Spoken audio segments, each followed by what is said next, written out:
मेरा नाम शिखर है और मैं अभी 28 साल का हूँ। बहुत ही कम उम्र में मैंने अपना बहुत बड़ा बिजनेस खड़ा कर लिया है और मेरे पास आज किसी भी चीज़ की कमी नहीं है। दौलत के साथ घमंड भी आया। मैं जो चाहे हासिल कर सकता हूँ। मेरे दो जिगरी दोस्त हैं, विजय और सूरज। वे मेरे दिल के बहुत करीब है। अक्सर हम डिस्को जाते हैं, पार्टी करते हैं और वहाँ जो भी लड़की पसंद आती है उसे लेकर अपने घर चले आते हैं और उस लड़की के साथ मज़े करते हैं। मेरे मम्मी पापा और भैया भाभी गांव में रहते हैं। उनको भी गांव में मैं बहुत ही बड़ा सा मकान बनवा दिया ताकि उनको रहने में कोई तकलीफ ना हो। और जब भी कभी मुझे मौका मिलता है मैं गांव में उनके पास चला जाता हूँ। मेरी भाभी मुझसे हमेशा यही कहती है कि जल्दी से शादी कर लो देवर जी। उन लोगों ने गांव में एक लड़की मेरे लिए पसंद कर रखी थी, पर मुझे गांव की लड़कियां बिल्कुल भी पसंद नहीं है और सच पूछो तो शादी की जरूरत भी नहीं है, क्योंकि शादी करने से सारी अय्यासी भी बंद हो जाएगी। क्योंकि मेरे काम में भी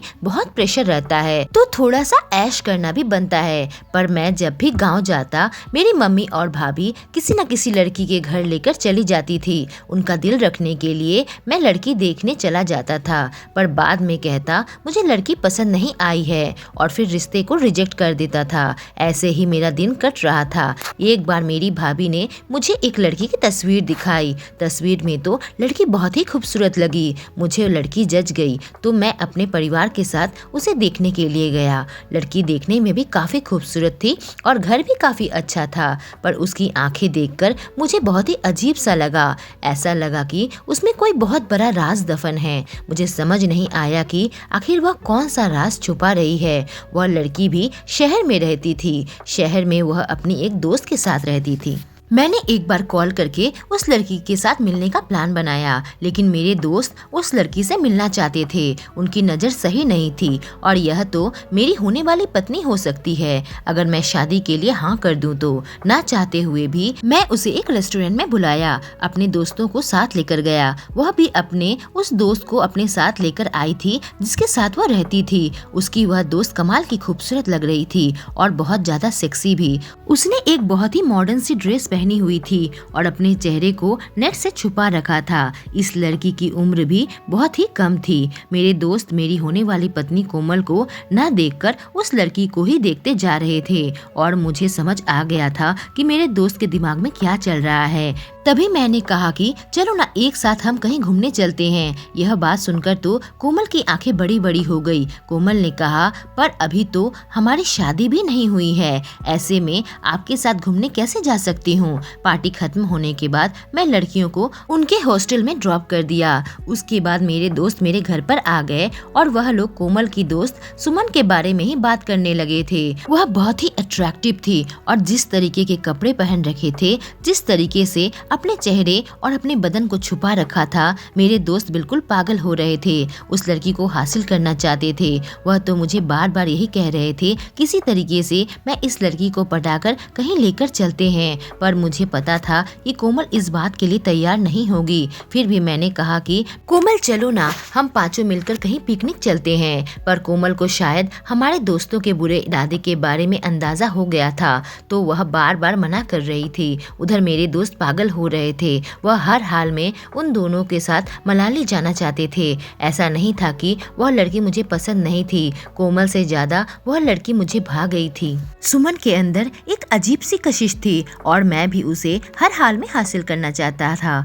ऐसे ही 3 महीना बीत गया, पर कोमल सुमन को लेकर मेरे साथ घूमने जाने को मना कर दिया था। मैंने उसे इतना भी कह दिया था कि मुझसे सगाई कर लो, उसके बाद चलो, फिर भी वह मना कर रही थी। मुझे समझ आ चुका था कि उसे लड़की को हासिल करने के लिए कोमल से पहले शादी करनी पड़ेगी, क्योंकि वह लड़की तो हमेशा ही मेरी होने वाली पत्नी के साथ चिपकी रहती थी। मेरे दोस्तों ने सुमन से अकेले बात करने का भी ट्राई किया था। मेरे दोस्त विजय उसका नंबर हासिल कर लिया और जब भी वह उसको कॉल करता तो लड़की न जाने क्यों बहुत ही घबराई हुई और डरी हुई नजर आती थी। विजय ने मुझे उसका नंबर दे दिया था। मैं भी कई बार उससे बात करने की कोशिश की और उसे पटाने की कोशिश कोशिश की, पर वह काफ़ी घबरा जाती थी और ऐसे बातें करती थी कि हम उसके ओर और ज़्यादा आकर्षित होते चले गए। तो लड़की में ऐसी क्या बात थी, शायद एकदम कच्ची कली थी। एक दिन कोमल ने मुझे कॉल करके बताया कि आपने शादी के लिए हाँ नहीं की तो मेरे मम्मी पापा मेरा रिश्ता कहीं और तय कर रहे हैं। जब मैं यह दोस्त विजय और सूरज को कही तो उन लोगों ने कहा कि तुम इससे शादी कर लो, वरना सुमन को हम कभी हासिल नहीं कर पाएंगे। कोमल मुझे अच्छी लगती थी और वह बिल्कुल ही मेरी पत्नी बनने के लायक थी।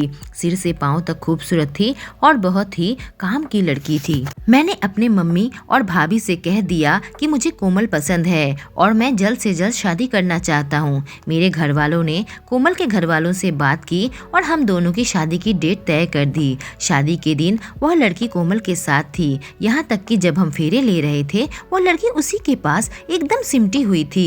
मेरे दोस्तों की नजर तो बार बार उस पर जा रही थी। उन लोगों ने उसे अकेले कमरे में भी बुलाने की कोशिश की, पर वह बहुत घबरा गई। न जाने कोमल से क्या कहा कि कोमल ने मुझसे कहा कि अपने दोस्तों से कह दो सुमन को परेशान न करे। शादी करके कोमल विदा होकर मेरे घर पर आ रही थी तो अपने दोस्त सुमन को भी अपने साथ ले आई, जिस बात पर काफी हैरत हुई। सुहाग रात को मेरी पत्नी ने सुमन को अपने साथ सुला दिया और मुझसे कह दिया कि कुछ दिनों के बाद सुमन को वापस भेज दूंगी। मैंने कॉल करके अपने दोस्तों को बुला लिया था। उनसे कहा कि बहुत ही अजीब बात है कि मेरी पत्नी कोमल ने मुझे अपने आप को छूने भी नहीं दिया। आज मेरी सुहाग रात है और वह सुमन के साथ रात में कमरे में सोई हुई है और दरवाजा भी बंद कर दिया है। अब मेरे दोस्तों ने कह दिया कि यही मौका है, तुम अपनी हनीमून की तैयारी कर लो और दोनों दोस्तों को भी साथ लेकर चलो और उसके बाद हम जो चाहते हैं वो हासिल कर लेंगे। अपनी सुहाग रात को मैं अपने दोस्तों के साथ ही पार्टी करता रहा। कोमल के ऊपर मुझे बहुत ज्यादा गुस्सा आया कि उसकी हिम्मत कैसी हुई कि सुमन को मेरे कमरे में सुला रही है। मैं इतना रईस इंसान हूँ और लोग मेरे आगे पीछे घूमते हैं। लड़कियां तो मेरे साथ रात गुजारने को तड़पती है और मेरी पत्नी अपने दोस्त की खातिर मुझे कमरे से निकाल दिया। लेकिन अब वह रोज रोज होने लगा। जब भी मैं अपनी पत्नी के पास जाता तो सुमन उसके साथ होती थी, बिल्कुल सटी हुई। न मैं उससे कोई प्राइवेट बात कर पाता था और न ही मैं उससे प्यार कर पाता। हमारी शादी को 7 दिन हो गए थे और मैंने उसे हाथ भी नहीं लगाया था। मौका देखकर मैंने अपनी पत्नी को कॉल किया जब मैं काम पर गया हुआ था और उससे कह दिया कि तुम सुमन को वापस भेज दो। तब मेरी पत्नी ने एक ऐसी बात कही जिसे सुनकर मेरे पैरों तले से जमीन निकल गई। उसने कहा मैं सुमन को कहीं भी नहीं भेजूंगी, वह बिन माँ बाप की बच्ची है और मेरे साथ ही रहेगी। मैंने कहा तुम मेरी पत्नी हो और तुम उसे हमारे बेडरूम में कैसे सुला सकती हो? 7 दिन हो गए हैं, मैं तुम्हें हाथ तक नहीं लगाया। उसने कहा वो अकेले दूसरे कमरे में सोने में से डरती है, जब तक उसका डर खत्म नहीं हो जाता वह मेरे साथ ही रहेगी और आपको दूसरे कमरे में ही सोना पड़ेगा। आपने अगर मुझे तलाक देने की कोशिश की तो आपकी संपत्ति का आधा हिस्सा मुझे देना पड़ेगा। मैं बहुत ज्यादा गुस्से में था और मैं अपने दोस्तों को बुला लिया। जब मैं अपनी पत्नी की कही हुई बातें अपने दोस्तों से कही तो उन्हें तो विश्वास ही नहीं हो रहा था। वह भी गुस्से में आ गए और कहे जबरदस्ती इनको मनाली ले चलो, उसके बाद उन दोनों का वह हाल करेंगे कि वह सोच भी नहीं सकती। मैं भी बहुत गुस्से में था। मैंने मनाली घूमने का इंतजाम करवा दिया और अपनी पत्नी और सुमन को कह दिया कि अपना सामान पैक कर लो। दोनों जाना नहीं चाहती थी, फिर भी मजबूरी में उन्होंने हाँ कर दी थी, पर यह कह दिया था कि सुमन और वह एक ही कमरे में रहेगी। विजय और सूरज ने कहा कि तुम घबराओ मत, हम सारा इंतजाम कर लेंगे। जब हम मनाली जा रहे थे तभी वह दोनों साथ साथ बैठी थी। कभी मैं ड्राइव करता तो कभी मेरे दोस्त, पर बहुत अजीब यह देखने में लग रहा था कि दोनों एक दूसरे का हाथ पकड़े हुए थे। जब खाने के लिए भी हम ढाबे पर रुकते तो दोनों एक दूसरे का हाथ नहीं छोड़ते थे और हमें समझ नहीं आ रहा था कि आखिर यह चक्कर क्या है। मनाली पहुंचने के बाद मेरे दोस्तों ने जूस का इंतजाम किया। मैंने अपनी पत्नी को थोड़ी देर के लिए अपने कमरे में बुला लिया था और हम दोनों साथ में जूस पीने लगे। सुमन और उसके दोस्त अलग अलग कमरे में थे। जूस पीते ही कोमल को नशा छा गया क्योंकि हमने जूस में नशे की गोली मिला दी थी। उस हालत में मैंने उसके साथ मजे किए। एक बात मुझे समझ आ चुकी थी कि मेरी पत्नी के साथ पहली बार नहीं था, उसने पहले भी यह सब कुछ किया था। मैं बहुत गुस्से में आ गया और अपने दोस्तों को भी बुला लिया और मैं कह दिया था कि मजे ले लो, इसने पहले भी मजे कर लिया है तो तुम लोग भी इसके साथ मजे कर लो। उन लोगों ने मेरी पत्नी को हासिल कर लिया था। यह सब करते करते मेरी पत्नी बिल्कुल बेहोश हो गई। अब हमने यह सोच लिया था कि सुमन के साथ क्या करना है। विजय बोला कि पहले मुझे जाने दो। मैं विजय को सुमन के कमरे में भेज दिया। कुछ ही देर के अंदर विजय चीखता हुआ बाहर आया और पसीने से तरबतर हो गया। हमने विजय से पूछा कि क्या बात है, तुम्हारी हालत ऐसे क्यों हो गई और तुम बाहर क्यों भाग आए। उसने कहा जाकर खुद ही देख लो। मैं और सूरज एक दूसरे का मुंह देखने लगे थे और हमें समझ नहीं आ रहा था कि आखिर यह सब क्या हो रहा है। तभी सूरज ने कहा कि मैं जाकर देखता हूँ। सूरज के चेहरे पर एक घबराहट नजर आ रही थी। उसे समझ नहीं आ रहा था कि विजय इस तरह से भागकर क्यों बाहर आ गया। आखिर लड़की खतरनाक तो नहीं। मैं और विजय बाहर खड़े थे, लेकिन कुछ ही देर के अंदर सूरज दौड़ता हुआ बाहर आया और उसकी चीख निकल गई। मैंने कहा सूरज क्या बात है। उसने कहा तुम खुद ही जाकर देख लो। सूरज मुझे बहुत ही घबराया हुआ और परेशान नजर आ रहा था। अब मेरी बारी थी तो मैं भी अंदर जाने की हिम्मत जुटाने लगा और बहुत ही हिम्मत करके सुमन के कमरे का दरवाजा खोला। जब अंदर झांका तो वो बहुत ही खूबसूरत और सेक्सी ड्रेस पहनकर खड़ी थी। उसे देखकर लगा कि मेरे दोस्त पागल तो नहीं हैं जो इस कमरे से दूर निकलकर भाग आए। जिसको पाने का सपना इतने महीने से देख रहे हैं, उसके साथ कुछ ना करके ही यह लोग क्यों भाग आए। मैंने अपनी गन साथ रख ली थी क्योंकि मुझे ऐसा लग रहा था कि लड़की के पास जरूर कुछ हथियार होगा जिसकी वजह से यह लोग दौड़कर भाग आए हैं। अगर मेरे पास बंदूक है तो मैं आत्मरक्षा कर सकता हूँ। अगर मुझ पर वह हमला करती है तो। उसकी अदाएं देखकर तो मेरे होश उड़ गए। मैं उसके बिल्कुल करीब पहुँच गया और एक एक करके उसके कपड़े उतारने लगा। जब मैं उसका स्कर्ट उतारी तो मेरे रोंगटे खड़े हो गए। मैं बिल्कुल थर थर कांपने लगा। मेरे बिल्कुल ही होश उड़ गए थे। मैंने जो देखा मुझे अपनी आंखों पर यकीन नहीं हो रहा था। मुझे बहुत ज्यादा गुस्सा आ रहा था। मन कर रहा था उस लड़की को अभी के अभी गोली मार दूं, पर मैंने कुछ भी नहीं कहा और उस कमरे से बाहर निकल आया। मेरे दोस्त और मैं बहुत ही हैरान और परेशान हो गए थे और अब अपनी पत्नी के होश में आने का इंतजार करने लगे थे।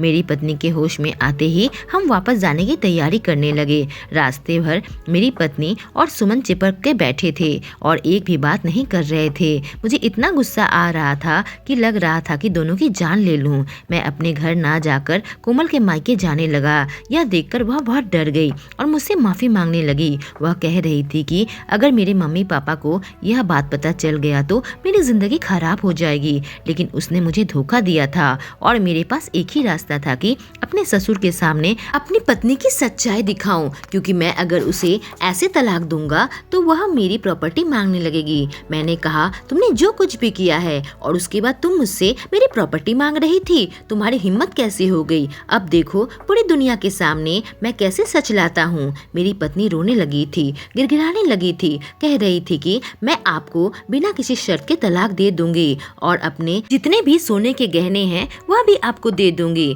बस हमें बचा लो, हम ऐसे ही हैं, क्या करे। सुमन ऐसी ही है। जब मैं हॉस्टल में उसके साथ रहने के लिए आई थी तो मुझे लगा था कि वह लड़की है और हम दोनों में काफी लगाव हो गया था। लड़कियों के जैसे ही कपड़े पहनती थी और उसके बदन देखकर भी वह लड़की ही लगती थी। पर एक दिन मैंने उसे नहाते हुए देख लिया और फिर मुझे पता चला कि उसका कुछ हिस्सा लड़कों जैसा है। इसी वजह से सुमन के मम्मी पापा ने उसे घर से निकाल दिया था।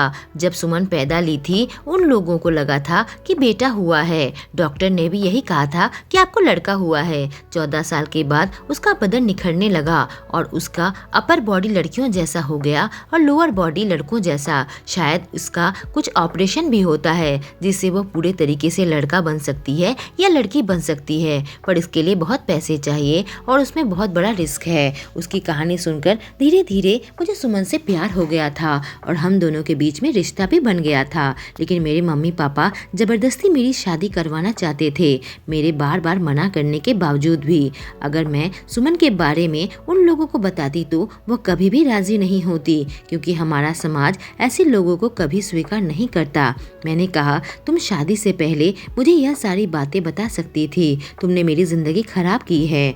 मैं उन दोनों को हॉस्टल पहुंचा दिया था और कोमल के साथ तलाक ले लिया था। मैं उन दोनों की सच्चाई दुनिया से छुपा ली थी और तलाक के लिए कुछ और वजह बता दिया था। और अब तक मैं दूसरी शादी नहीं की है। मुझे समझ आ चुका है कि शादी करने के लिए प्यार होना जरूरी है और मैं तभी शादी करूंगा जब मुझे किसी लड़की से प्यार होगा। दोस्तों, अगर आपको यह कहानी पसंद आई हो तो हमारे चैनल को सब्सक्राइब करें और बेल आइकॉन को प्रेस करें। Thank you.